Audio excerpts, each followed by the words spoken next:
Bloomberg Audio Studios. Podcasts, radio, news. This is Bloomberg Businessweek Daily, reporting from the magazine that helps global leaders stay ahead, with insight on the people, companies, and trends shaping today's complex economy, plus global business, finance, and tech news as it happens. The Bloomberg Businessweek Daily podcast with Carol Masser and Tim Stenivek on Bloomberg Radio. We do have our most read story in the Bloomberg now that Hamas has agreed to release all Israeli hostages captured in that October 7th attack, but said the rest of President Donald Trump's 20-point peace plan would be subject to negotiation. Let's get the latest on that. For that, we do head to our Bloomberg Intelligence Senior Defense Analyst, Wayne Sanders, joining us. Wayne, this feels like a big development, but again, with caveats. Walk us through what's significant and what's still to be known. Well, I think the fact that they're doing anything at all at this point in time is good, right? It's showing that from Hamas's side is, hey, look, we need to come to the table with more than just rhetoric. We actually have to put action to this. I think the Sunday deadline that President Trump put out is something that he's holding to, and I mean he's said what he was planning on doing, if not right, unleashing all hell on.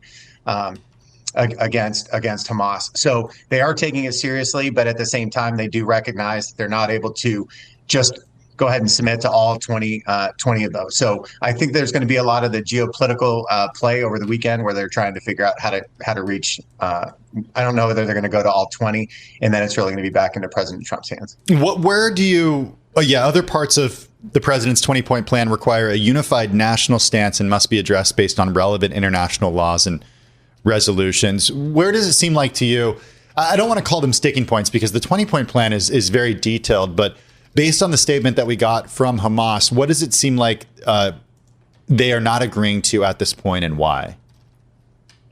I think some of the points that are really sticking with is just taking some of the ownership as part of it, right? They realize that inside that region, when you're looking at what countries are going to go towards in backing the U.S. and President Trump's plan, and then which ones may not. You know, there's a lot of geopolitical pieces that play in here. Likely with Trump is going to be UAE. It's going to be functionally on Saudi Arabia and Bahrain. There are other ones that are not pro-Hamas, but they're also not with President Trump as well, and that's like Qatar and Oman and Kuwait. They all play different plays in this, right? So I think the sticking point is making sure that if Hamas is coming to the table, how is it going to be felt within the region from the Gulf states that may try to get onto their side? I mean, yeah, and the relationships are so tricky here, right? Like trying to understand it and all the implications of such. Having said that, I mean, my understanding that I think we were talking to a member of the Bloomberg team on the ground about, I think, was it on Monday, and that there were still things going off in Gaza. Yeah, as he was talking to us, we were hearing ordnance. Right? Yeah. And so it's very tricky. It's very delicate. And I'm just curious where Israel is in all of this. And I guess we're going to be watching them very closely here. Yeah, absolutely. I mean, when you think about it, it's a military offensive that they're putting on until they feel that Hamas has actually come to the table and has met those demands, right? So they're not going to back off. I mean, at the most they would probably do is they would hold the positions that they currently have. But if there are military strikes based off of, credible threat intelligence that they have of Hamas leadership as of right now, as of the time of this broadcast, right, they have not agreed to the 20-point plan. So therefore, then they consider it fair game as part of their offensive operations that they have said that they were going to do. They warned ahead of time that it was going to happen.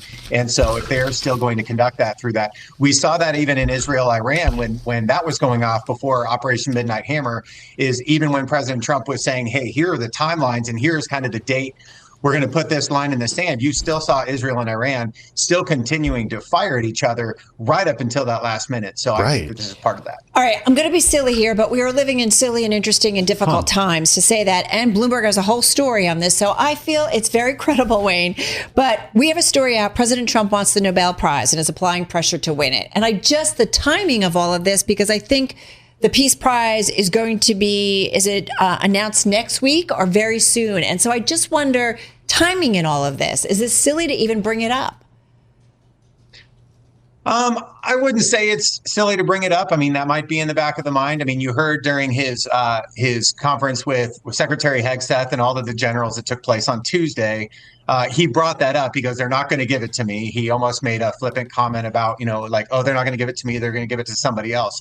But it was something that he did still bring up. So I think that it is something that is out there. Otherwise, I don't think he would have brought it up in front of all the military leadership on Tuesday. And we should say the winner is going to be announced on October 10th. So it is just around the corner. Yeah, the president told the UN General Assembly last week that everyone says they should get the Nobel Peace Prize, arguing that he and the U.S. never received any credit for striking the Abraham Accords. More importantly, I think about not silly. Is this going to bring real peace to this part of the Middle East and really bring an end to a conflict that we have seen between Israel and Hamas that has gone on for so long? Yeah, that's a really, really tough one, one that is way above my pay grade. I only say that just from the standpoint is there is so much history, so much of their cultures that have been tied to this for thousands of years. This isn't a new thing that's kind of coming up. So I have a hard time believing that they ever are going to completely just want to be at peace with one another. But I think that if at least you can create some, strict boundaries and guidelines that are on that, may at least provide some resolving peace over at least the near term. Wayne Sanders from our Bloomberg intelligence team joining us from just outside of Washington, D.C. And Balance of Power with Joe Matthew will have more on all of this, the ins and outs of all of the news out of the nation's capital, coming up at 5 p.m. Wall Street time. And of course, the latest on what we are hearing on this Hamas agreement, it seems like, saying it agrees to release all Israeli hostages, again, coming out in a statement. All right, Wayne, thank you so much for that. Stay with us. More from Bloomberg Businessweek Daily coming up after this. You're listening to the Bloomberg Businessweek Daily Podcast. Catch us live weekday afternoons from 2 to 5 Eastern. Listen on Apple CarPlay and Android Auto with the Bloomberg Business app. Or watch us live on YouTube. Normally, we would be talking about this being Jobs Friday. You know, that's not the case because of the U.S. government shutdown. So we are leaning on other data points and voices for clues on the labor market. And that includes members of the Federal Reserve, including the newest member of the Fed board, Stephen Miron, who earlier joined Bloomberg TV and radio. One of the things he stressed that he may just be data dependent after all, just like Fed Chair Jay Powell. So my view is driven by two things. Services are the more persistent and sticky part of inflation. Services are driven in large part by housing, and I expect housing inflation to come down through those channels. If something were to happen that were to tell me that channel is invalidated, that there's some shock that's going to be pushing rents materially higher, the benign inflation forecast that I have would have to be adjusted as a result. That's Fed Governor Stephen Miron earlier today on Bloomberg Television, also chair of President Trump's Council on Economic Advisors, on leave, though, from that job. Now Fed Governor, as we mentioned. Michael McKee, part of the team that did that interview. He's with us right now. He's Bloomberg TV and radio international economics and policy correspondent.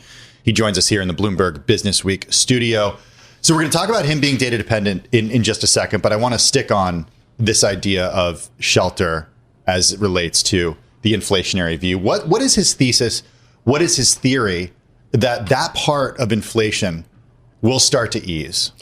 Well, the theory is that because they are removing so many undocumented aliens from the United States, it will reduce demand for housing. And that will bring down the price of housing because more houses will be available to those who are still here. It's based on a study that was done in 2003 about the Mariel boat lift in Miami, which found that there was sort of a one-to-one relationship there between removal and prices going down. A lot of economists say that's a tough thing to scale up nationwide and to say is a rule that will apply in the future.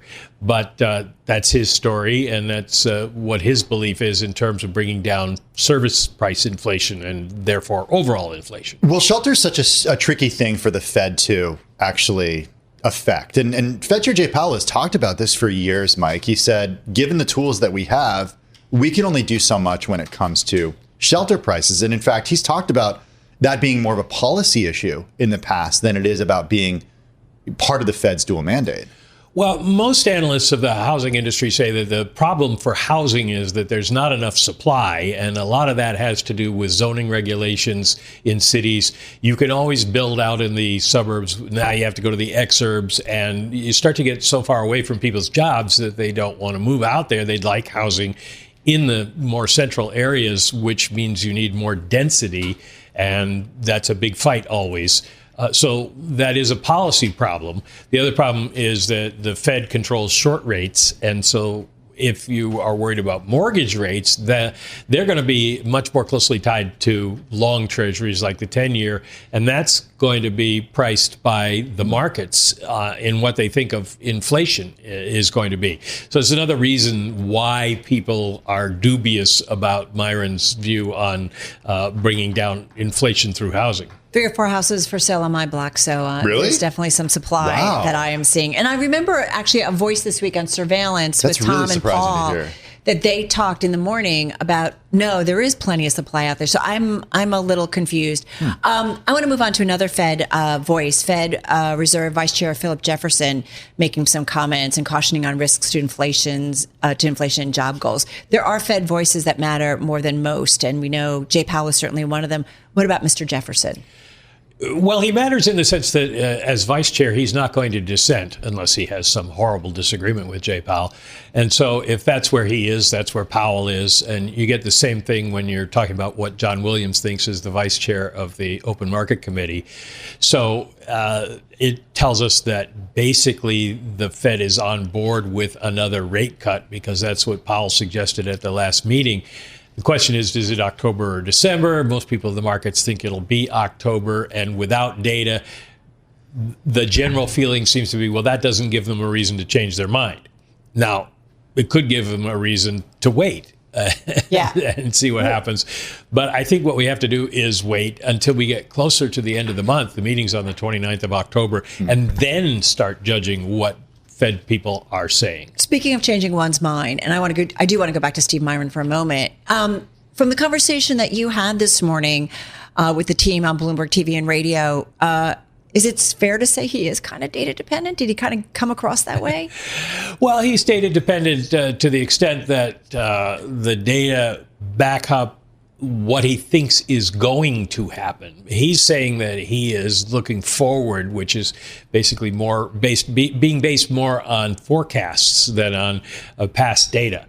So it's going to be hard to say he's wrong in the short term because whatever he's predicting hasn't happened yet. But his view is that the economy is going to slow, that the labor market is going to slow, and that inflation's also going to come down, and therefore you could cut rates and you should cut rates more quickly because you don't want the economy to weaken too much. But again, that's all based on forecasts as opposed to prior data. We know that he's on leave from the job of chair of President Trump's Council of Economic Advisors. You and the team asked about input from the president. What did he tell you when it comes to not just whether or not he's had an interview to be the Fed chair, but if he's ever been asked by the president to actually take a specific policy action? Well, he gave us the same answer that he has given other people, that he has not heard from the president since the day he was confirmed when Trump gave him a call to congratulate him, but did not ask him to do anything particular. And he says since then, he hasn't heard from Mr. Trump and that the president has never asked him to take a particular position. On the other hand, you know, if mom told you a couple weeks ago to clean up your room and she's standing there staring at you, you kind of get the message without her having to say it. I think Carol would agree. I think we can all relate to that in different ways. Yes. We did get some data. Well, you know, first I want to say, in terms of jobs data that we've gotten so far, you know, I've heard people say we're kind of flying blind without the monthly jobs data or the government shutdown and not getting government data on the U.S. economy. Are we completely flying blind, or do those private reports and the different reports, including ISM that we got today, still help form a fair picture of the U.S. economy? They give you a sort of pointillist picture of the economy. You know, it's not sharply defined, but there's a lot of private data out there now, more and more all the time. Revelio Labs is a new one out there. They were out today saying 60,000 jobs in the month of September. The economist survey by Bloomberg was 53,000, so they're in that ballpark. ADP was negative 32,000, so they're in a different ballpark. They're playing an away game, different ballpark altogether. But in general, you get the idea that this is what's happening in the economy. And remember that whatever the first jobs report number is, it's going to be revised, and the Fed knows that as well. So they have a lot of their own data sources that they use to try to figure out what's going on. Well, you guys asked Governor Myron about this, whether or not the lack of data would affect the Fed's job. And he gave an interesting answer. I thought he said the Fed uses that data, but they're not making decisions each and every day. What did you make of that? Well, the market is always moving rates around because of the latest data or the latest thing that happens to a particular company. And the Fed just every 6 weeks meets. And so they look at what all the data up to that point is. Plus, as I said, they have their own data. They get the ADP data, the raw ADP data, and they manipulate it their own ways statistically. They don't do what ADP does with the Stanford lab to come up with the numbers that we get from them. So they have their own views on what we're seeing.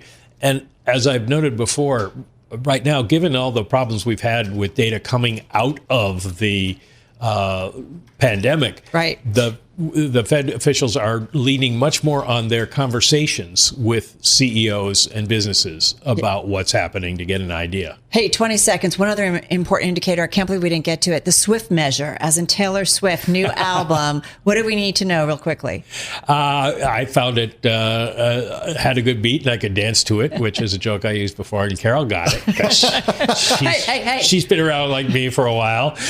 It looks like about 50-50 on the internet. Some people like it, some people don't like it, but it's the most streamed album ever, so it tells you that that's going to make some money, which is good for the economy. So we thank Taylor Swift. And great for the Taylor economy as well. Yeah. Michael McKee, thank you so much.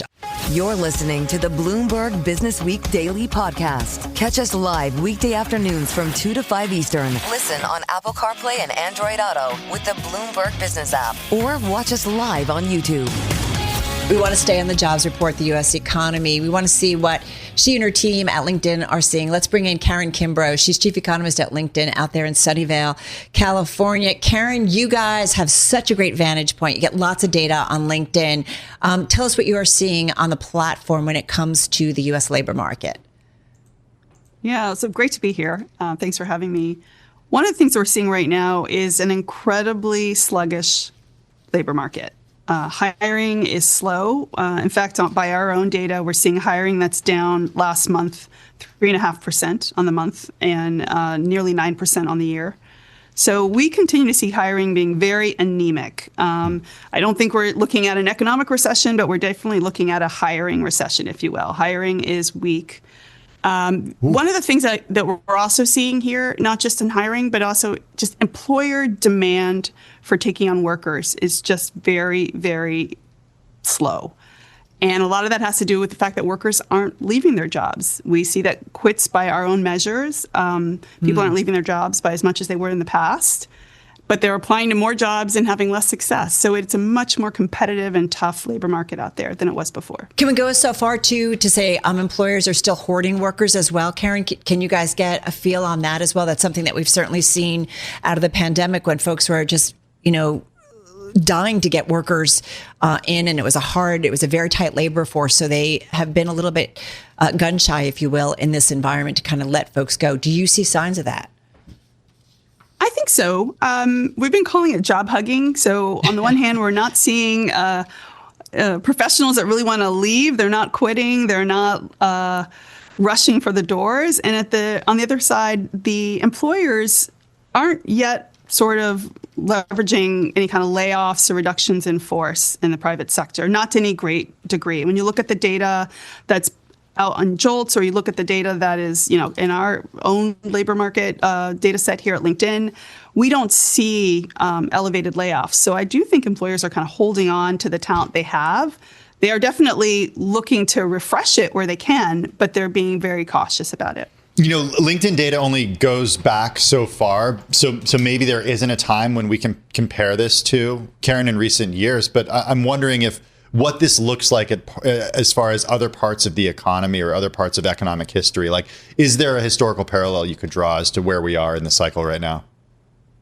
Well, for us, that's right. We typically like to go back to around 2015, 2016 in our data. That's where we feel confident that we can say something. But when we look at the hiring rate right now, it being so slow, so much lower than even last year, 20% below the pre-pandemic levels, I would say hiring is as low as it's been since like 2013 right now. So it is a really, really kind of slumbering labor market with not a lot of movement. And I think one of the factors is that we just don't have that churn. We're not seeing people quit. We're not seeing people laid off, which is a great thing. I'm glad about that. But it means that when people don't leave their job, there's no vacancy to backfill. And so things are very slow. You know, I'm curious, Karen, demographic differences, industry differences, geographic differences, any color that you can give us on that? Demographically speaking, we definitely see that hiring is extremely punishing for those entry-level workers. So young grads who are coming out with a college degree, their hiring rate is twice as slow as everyone else's. So if I told you that on average, entry-level workers, maybe without a college degree, are running a little bit slower than the average worker, those entry-level workers with a college degree are running far, far slower. Where are people getting jobs and where are they not getting jobs? So people are definitely getting jobs if they work in the skilled trades. Master electrician, plumber, pipe fitter. If you're working in commercial construction, because there's a lot of activity. If you think about the plants that are being built, utilities and electrical grids that are being expanded, there's a lot of demand for construction work there. There's also a lot of hiring, believe it or not, going on in the financial sector. We're seeing it in education. We're seeing it still in healthcare. So there are definitely pockets where people are getting hired. But where we're not seeing as much momentum is sometimes in that middle space of either entry-level workers in the white-collar space, or if you think about, some of the tech jobs are starting to rotate away from classic coding requirements and looking for different skills. And so that's causing a change in who's getting hired in tech companies. Some might say a Harvard trade school maybe makes sense then after all, which certainly relates to a story that we talked about earlier in the week. Karen, so great to get time with you. We look forward to maybe next month or sooner, and maybe we'll actually have a monthly jobs data to also weave into the conversation. Karen Kimbrough, chief economist at LinkedIn from Sunnyvale, California. Stay with us. More from Bloomberg Businessweek Daily coming up after this. You're listening to the Bloomberg Businessweek Daily Podcast. Catch us live weekday afternoons from 2 to 5 Eastern. Listen on Apple CarPlay and Android Auto with the Bloomberg Business app. Or watch us live on YouTube. As you know, no monthly jobs report. We have talked about that a lot. I will point out, though, in the last monthly jobs report from the government, we did get that out last month, showed hiring in the U.S. healthcare sector looking increasingly shaky, raising a warning flag for the economy, given its importance as a key driver of job growth over the last 3 years. Now, Tim, healthcare and social assistance companies added about 47,000 employees to payrolls. That was in August, and that is the last month that we have data for, according to the BLS. Look, and we just spoke to Karen Kimbrough, a chief economist over at LinkedIn, and she said the same thing, that they're seeing some strength when it comes to some areas, including jobs like construction, jobs like electrician, master plumber, but also in the healthcare sector, still seeing hiring there. Exactly. So let's get another view when it comes to healthcare jobs, specifically the nursing industry. Back with us is Dr. Iman Abuzaid. She's co-founder and CEO of Incredible Health. It's a career marketplace for connecting hospitals to nursing talent. So she has a good view on all of this. She is here in studio. Nice to have you here. How are you? I'm doing well. Thank you so much for having me. It's great to have you here. We are without the latest monthly jobs report, so we're trying to kind of read the tea leaves and talk to lots of folks. Talk to us about supply and demand for nurses in the U.S. What are you seeing? We're still seeing a strong demand for healthcare hiring. The number of jobs in healthcare are increasing, but it's happening at a lower rate than it was before. Why? Most likely changes to the economy and the macroeconomic changes that we're facing as a country. So the other big reason is the Big Beautiful Bill does have Medicare and Medicaid reductions in it, which has slowed a little bit of hiring in healthcare too. A lot of healthcare jobs, not necessarily RN, but healthcare jobs are occupied in the U.S. by people who were not born in the U.S. I don't know the data that you have on that on your platform, but I'm curious if you're seeing any of the immigration changes that we've seen during the Trump administration, during the first few months of this administration, affect the workforce on your platform. Yeah, so 20% of healthcare workers in the U.S. were born outside of the U.S., so they do compose an important part of the healthcare workforce that's already here. To be honest, though, we're still with status quo with immigration. I mean, honestly, since 2016, there's just been a huge slowdown in the number of healthcare workers entering the country as immigrants. And a lot of that is just continues with every administration. We saw it with Biden. We're now seeing it with Trump. And so that just highlights the importance of us needing to take care of our domestic healthcare workforce. So what's the answer in your view? If it's been slowing down at this point for close to 10 years, then what's the right way to approach this? The best way to approach this is to keep increasing the number of healthcare workers in the U.S. by encouraging more and more Americans to go into healthcare. We also have to remove the bottlenecks in healthcare, including the nursing school shortages, the technician school shortages, and increasing the training programs that are available for Americans too. Okay, I've talked to some doctors about this, friends of mine, and they give me these numbers that are just mind-bogglingly small. Like some specialties only graduate like 3 or 4 different residents per year in some schools. And like, it's an incredibly small number. So that seems to be structural. But as you move down from actual MDs, is it easier to increase the number? Because it doesn't seem like it's easy to increase the number of doctors in this country with the way the system is structured. That's exactly right. The way the system is currently structured it is very difficult for us as a country to increase the number of healthcare workers that we desperately need. And healthcare still remains the biggest labor shortage in the country, with the demand continuing to increase from patients getting older, but not enough healthcare workers in the system. Wait, so cost, lack of places to educate folks, or lack of desire for people to want to do it? I mean, I know folks who are doctors, and I think, Tim, you and I talk about this a lot, who don't necessarily love it. And then there is the demographic side, where I know I've had doctors in my life for years who have recently retired, and yet we're scrambling to find new doctors. What is like the key metric that is, or cost? Like, what is it that is really preventing folks from going into the profession? It's really just the bottlenecks we have in our system. There is a desire from Americans to become healthcare workers. It's a key way to change, your socioeconomic status. But we have bottlenecks on hiring, on educating, and on training the healthcare workers. Why do we have bottlenecks if we need them? Yeah, I think honestly, there's a lot of experiences that we need to continue to improve. That's a lot where Incredible Health comes in. We're actually announcing our AI agents. So what we've done is really ushered in a new era of healthcare hiring that can be done with AI agents to really improve the experience of healthcare workers finding their dream jobs and pursuing their dream careers. So that's on the hiring side. What about on the actual taking care of patients side and technology there? Is there a way to ease the burden on these healthcare professionals using technology? Absolutely. Healthcare is one industry that is adopting AI technology very fast, almost as fast as other industries, which is unusual, right, in healthcare. We're seeing AI agents be used at the bedside. We're seeing AI scribes being used. So there are... We've had experience with...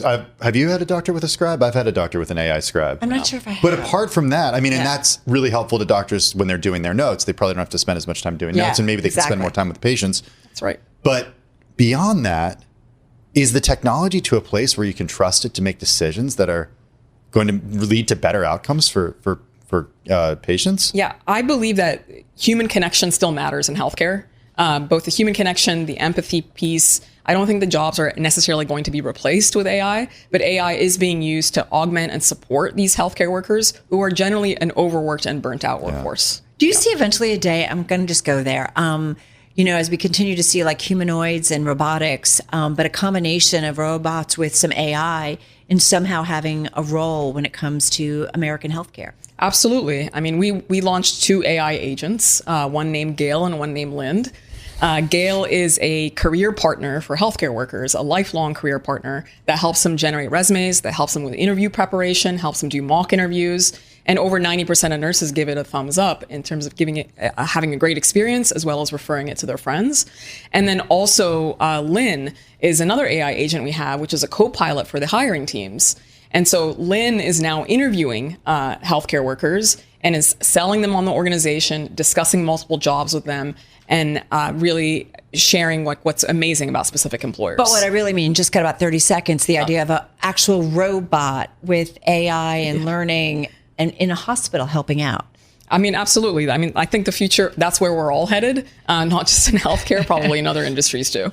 Not for journalism. Not for broadcasting. Good to catch up with you. Thank you so much, and great to have you in studio. Thank you so much for having me. Appreciate it. Take care. Dr. Iman Abu-Zaid, she's co-founder, chief executive officer of Incredible Health, right here in studio. This is the Bloomberg Businessweek Daily podcast. Available on Apple, Spotify, and anywhere else you get your podcasts.